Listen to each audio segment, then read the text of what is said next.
It is 8:20 on the East Coast. In 12 hours, Iran may be decimated. We are in the hands of a madman. We do not know whether the US military will follow such orders.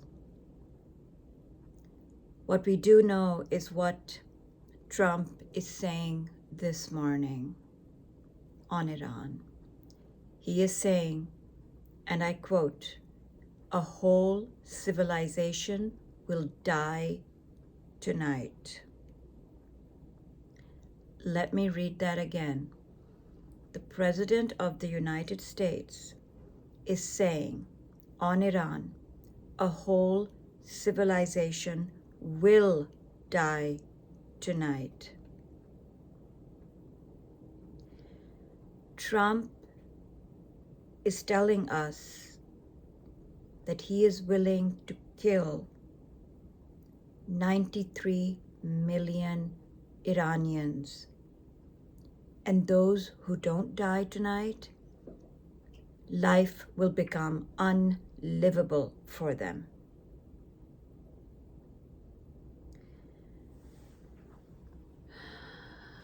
So the media is all war crimes, war crimes, war crimes. Everywhere you turn, some war crimes expert is being interviewed. War crimes are being talked about. Nuremberg, Rome Statute, international law, law of universal jurisdiction. There are very few of us who were raising these issues, and now it is a tsunami of discussion. All day, every day, there are experts being interviewed, for which we should be very grateful, that the issue of war crimes and crimes against humanity is top of mind. And hopefully it's top of mind for the American public as well, as they get educated about this. What I want to point out is what's missing from this discourse. There is another malign actor committing grave war crimes, not as a bug, as a feature, and that is Israel. While the media goes crazy discussing war crimes being committed in Iran or Trump committing war crimes, it's quite absent from this discussion is Israel. Israel has been charged. Its leaders, Netanyahu, has an arrest warrant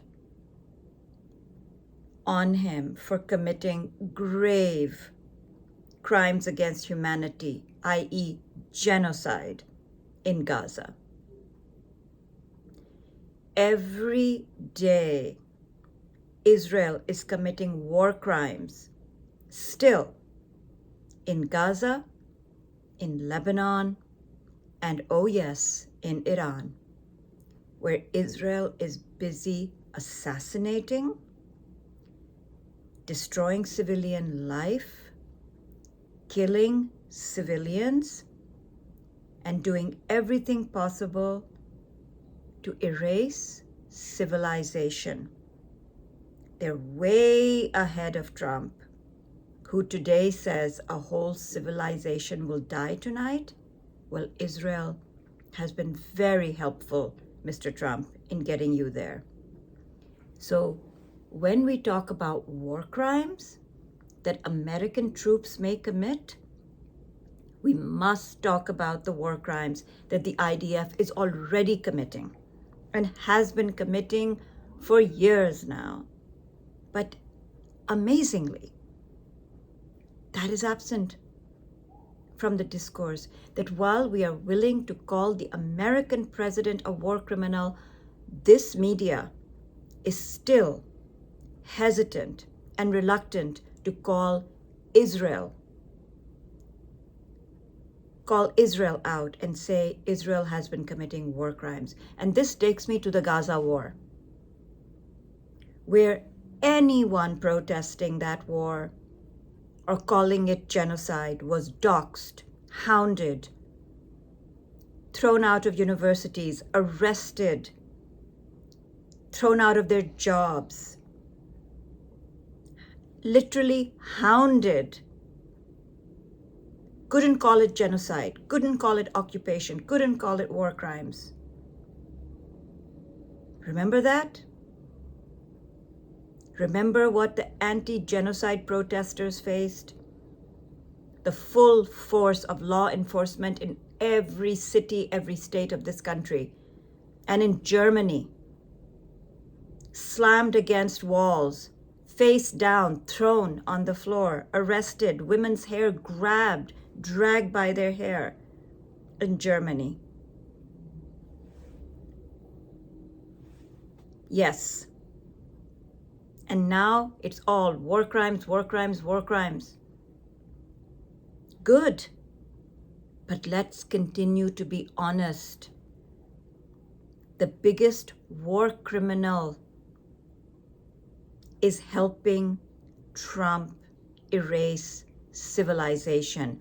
Now the President of the United States is saying that. Netanyahu calls it Amalek. Trump is saying an entire civilization will die tonight. So, what has Israel done to help this along? Well, and again, those who may not know this, outside of Israel, the largest Jewish population lives in Iran. There are believed to be at least 30,000 Jews who live in Iran. Today, we are told Israel bombed the Rafe Nia synagogue in Tehran. This is Trita Parsi. Israel bombed the Rafe Nia synagogue in Tehran. Yes, you read that right. Israel bombed a synagogue in Iran. Most Americans probably didn't know that there are about 100 synagogues in Iran, 30 of which are in Tehran.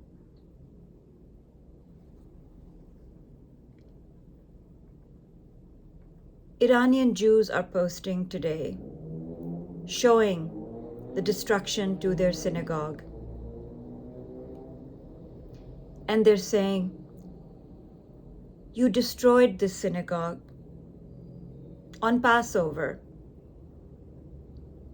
There are videos of the Iranian Jewish community inspecting what's left of their synagogue. They look no different from Jews in Brooklyn or in Jerusalem. Here's a quote from one, Dr. Homayoun Samaya. Unfortunately, during the Jewish holidays, the regime showed no mercy even toward Iranian Jews. He's referring to Israel.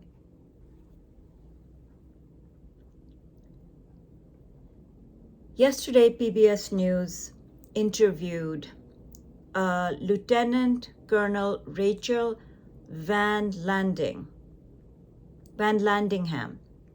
I believe she teaches at Yale University.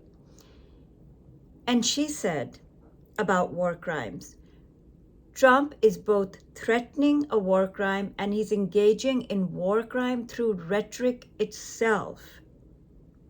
And she is claiming that rhetoric itself is a war crime, because what it shows is intention to commit a war crime.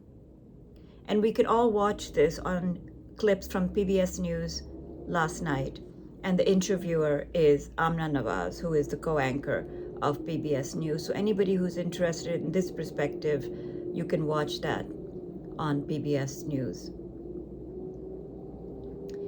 But let us move on to more horrifying news.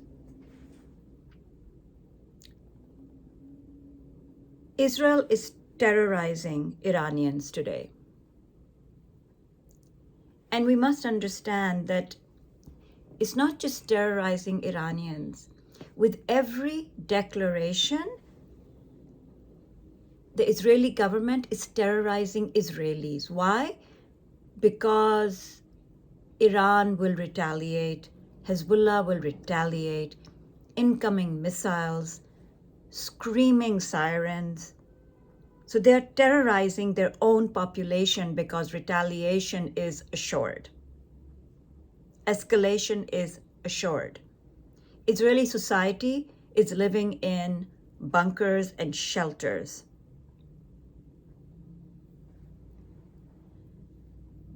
So what is today's terrorism?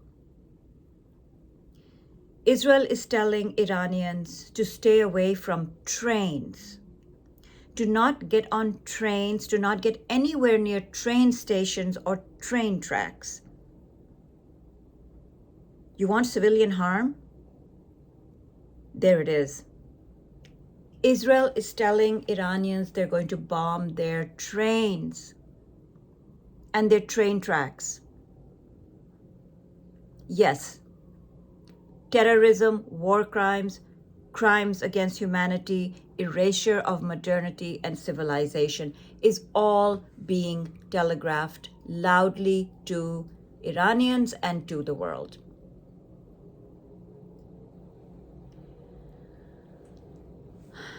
Yesterday, we heard that war crimes has a long memory. Today, Australia has proven that. Australia has now arrested its most decorated soldier, Robert Smith, most decorated soldier who got the Victoria Cross and was hailed as the Father of the Year and so on and so forth.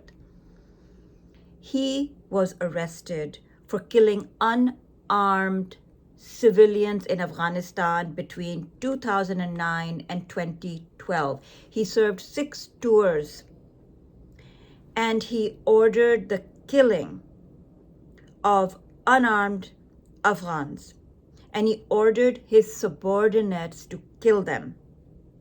He pushed an Afghan off a cliff. That person survived. He ordered that person to be killed when they found him at the bottom of the cliff. He killed 6 to 7 unarmed Afghans. And of course, lied about it. He was arrested today and charged with war crimes. His subordinates testified against him. Following illegal orders is not a defense. And Australia has charged its most decorated soldier with war crimes from 2009. So yes, there is a long memory.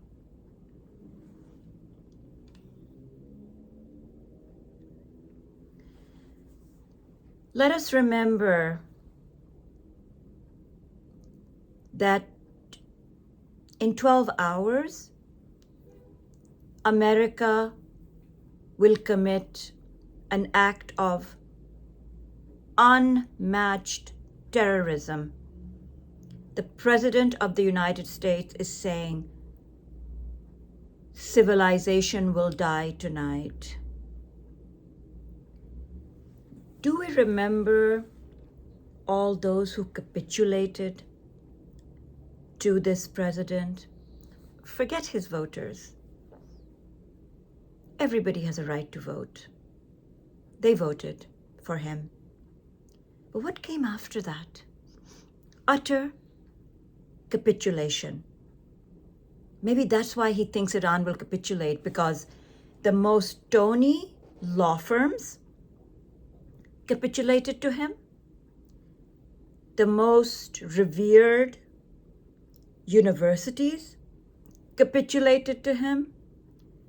The most important companies and corporate CEOs capitulated to him. Media capitulated to him, giving him money, paying him bribes. It's what the law firms did. 100 to 400 million worth of free support. They will all go down in history as collaborators. Collaborators.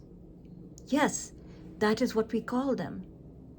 That is what we called them during the Nazi era. We called them collaborators. There were companies, in entire industries that collaborated with Hitler. Those industries still haven't been able to wash the stain from those who created the uniforms for the Nazis, to those who created transport vehicles, the trains that transported the Jews to concentration camps. It's an entire infrastructure that enabled the Nazis to do what they did. So let us not forget the collaborators in this country who collaborated as soon as Trump took power.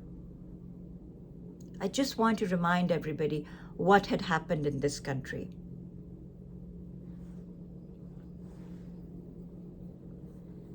So what is our vice president doing today?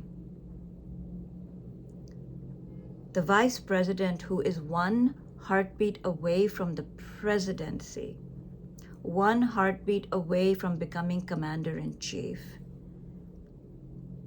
America is in a deadly war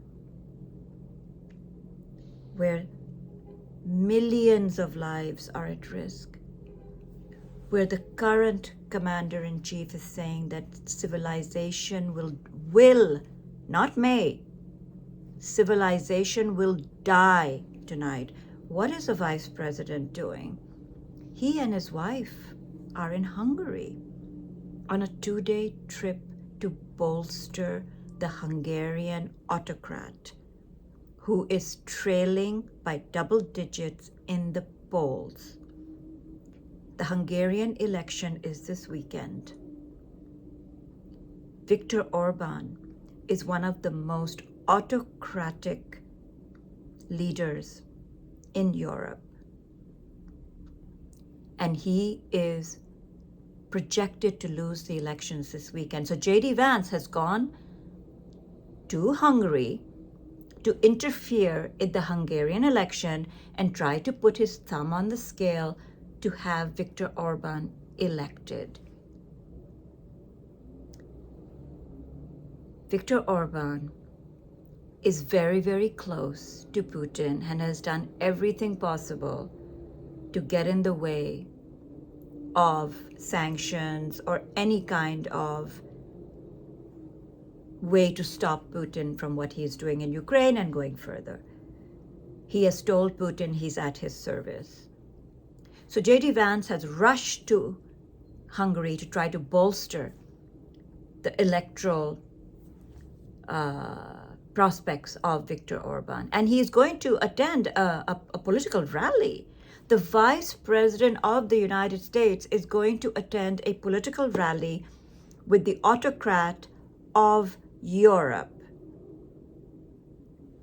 while the President of the United States is telling us that Iranian civilization will die tonight. This is what is going on.